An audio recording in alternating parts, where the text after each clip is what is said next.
Good morning friend आमी प्रियंका नतून आरेकटी ब्लगे तुम्हादेर सबाइके स्वागत जानाई। सबाई केमन आछो? आशा करछि खूबই ভালো আছো আর তোমাদের ভালোবাসায় আমরাও খুব ভালো আছি। আমি প্রতিদিন সংসারের কোনো না কোনো একটা কাজ দিয়েই ব্লগটা শুরু করি, কিন্তু আজকের আর সেটা করলাম না। দেখতেই পাচ্ছ মাথা আঁচড়িয়ে সিঁদুর পরছি। আজকের সকালে বাসি কাজ সব সেরে রেখে তাই স্নান করে এখন চলে এসেছি। তার কারণ আজকের সকালে অম্বুবাচী লাগছে 8টা 45 মিনিটে। আমাদের নিয়মে তো অম্বুবাচী লাগার আগে পুজো দিয়ে নিয়ে তাই ঠাকুর ঘরের পর্দা ফেলে দিতে হয়, আর সেই জন্যই আমি সকাল সকাল সব কাজ সেরে স্নান সেরে এখন একটু সিঁদুর করে নিয়েছি। চলো এবারে ঠাকুর ঘরে যাব।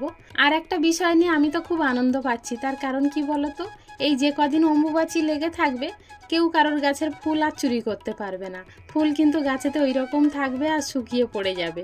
চলো অনেক কথা তো বলেছি, পুজো দিতে যাব, কিন্তু তার আগে ফুলগুলো তুলে নিই। তোমরা যারা আমার ডেলি ব্লগ দেখো তারা তো জানো আমার গাছে প্রচুর পরিমাণে ফুল ফোটে।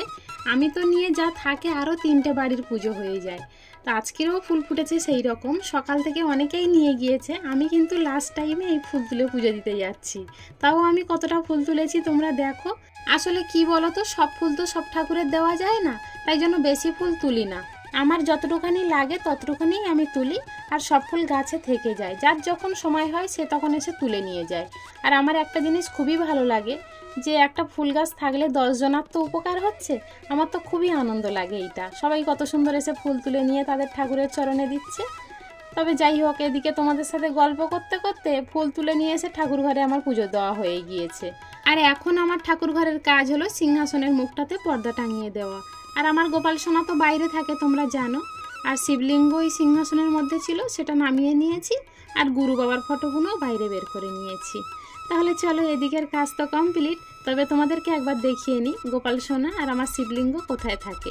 এই দেখো গোপাল সোনা রেখেছি, আর ওই যে গোপাল সোনার পাশে শিবলিঙ্গ রেখে দিয়েছি।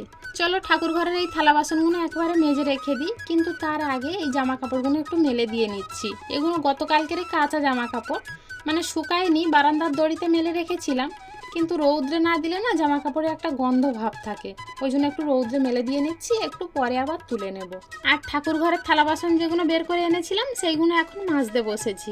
আসলে পিতল কাঁসার জিনিস যত মেজে ঘষে রাখা যায় ততই চকচক করে, আর দেখতে ততই সুন্দর লাগে। আর তোমরা তো সবাই জানো আমি ঠাকুর ঘরের জিনিসপত্র সবসময় এরকম পরিষ্কার করে মেজে ঘষে রেখে দিই। মানে আমি একটু সবসময় মাটি আর একটু তেঁতুল টক রাখি, অল্প একটু ঘষে নিলেই সঙ্গে সঙ্গে পরিষ্কার হয়ে যায়।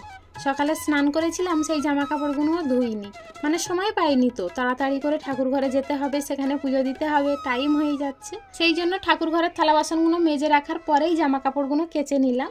আর এরই মধ্যে তৃষ্ণার বাবা দুধ নিয়ে এসেছে। মানে অম্বুবাচী মানে আমাদের এখানে নিয়ম আমার দুধ দিয়ে ভাত খেতে হয়, সেই জন্য সকালে দুধ নিয়ে চলে এসেছে। আমি সেই দুধ ফুটিয়েছি, তৃষ্ণা বলছে যে চকোস দিয়ে খাবো। ও আগের দিন থেকে এরকম বলেই যাচ্ছে, তাই ওর বাবা ছোট্ট একটা চকোসের প্যাকেট এনে দিয়েছিল, দাম নিয়েছিল 20 টাকা। কিন্তু তৃষ্ণা খাবে বলে সে আর খেতেই পারেনি, লাস্ট পর্যন্ত আমার খেতে হয়েছিল। আর স্কুল থেকে ও খিচুড়ি এনেছিল, সেই খিচুড়িটা আমি এখন বসে খাচ্ছি। আর এই খিচুড়িও খেয়েছে, কিন্তু ওই যে দুধটা খেয়ে খিচুড়িটা খেয়ে আমার শরীরটা ভীষণ খারাপ হয়ে গিয়েছিল। মানে আমি তো দুধ অতটা খাই না, আর বাড়ির কেউও দুধ অতটা পছন্দ করে না, কিন্তু বছরের এই দিনটাতে আমাদের দুধ আনা হয়। তবে যাই হোক, অনেক গল্প করলাম। তবে রান্না করে নিয়ে চলে এসেছি। আজকের রান্না করেছি, একটাই তরকারি করেছি আজকের, সয়াবিন আলুর তরকারি আর ভাত। তোমরা তো জানো আমি কালি হাঁড়ি কড়া ঘরে তুলি না, থালায় করে ভাত বেড়ে রাখি, রেখে কড়া হাঁড়ি মেজে আনি। আর শীতের সময় হলে গামলার মধ্যে করে ভাত বেড়ে রাখি। এখন গরমের সময় তো তাই থালায় করে বেড়ে রাখতে হয়, তার কারণ যদি নষ্ট হয়ে যায় গামলার খুলে এই ভয় পাই। তবে সন্ধ্যাবেলা একটু টিফিন করলাম দেখলে, আর এখন রাত্রেবেলা সকালের সেই দুধ আর এখন আম কেটেছি, এই দিয়েই সবার ভাত খেতে দেব। দুপুরের সয়াবিন তরকারি ছিল কিন্তু সেটা দিইনি, গরম করে রেখে দিয়েছি। চলো তাহলে আজকের ব্লগটা এখানেই শেষ করছি। দেখা হচ্ছে নতুন আরেকটি দিনে নতুন আরেকটি ব্লগের সাথে। ততক্ষণ পর্যন্ত সবাই ভালো থেকো, সুস্থ থেকো, আর আমায় মনে রেখো।